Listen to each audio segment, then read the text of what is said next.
Hello guys, magandang hapon po guys. Nandito ako sa Marikina, sa may SM Marikina para sa update. Nag-update lang ako dito guys. Ayan yung walang baha ngayon guys ha, kasi wala nang ulan. May ulan man, ambon-ambon na lang. Ulan-bon, ganoon. Pero yung ulan talaga na buhos, wala na. Ayan o, kaya mababa na yung ng Marikina o yung river. Ayan o, nasa 13.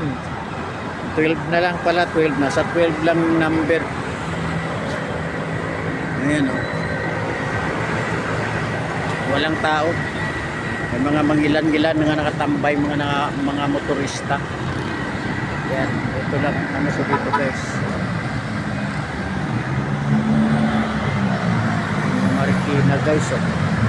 Kaya ko nung pumunta doon, malayo na.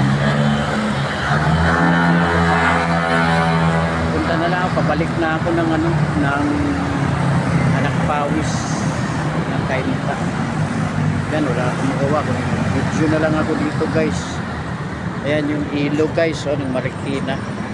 Maabot yan dyan guys sa number 18. Ayan 18. Number 18. Nasa na yung 18? Ayan number 18. Maabot yan dyan 17. Pag nasa 15 na, ayan, nasa 15, critical na yan. 16, na yan, baha na yan. Yung tubig, apaw na dito sa kinalalagyan ko. Ayan, yun yung guys. Kaya mahirap din. Pag dito ka nakatira, mahirap din. Ayan guys. Marami squatter dyan banda guys doon sa dulo. Ayan yung SM naman, ang SM. Ayan yung SM. SM Marikina. Hindi na ako papasok dyan guys. Wala namang pare-pareho lang naman mga SM. May mga paninda, ganun lang. Okay guys. Hanggang dito na lang yung video ko. Bye-bye.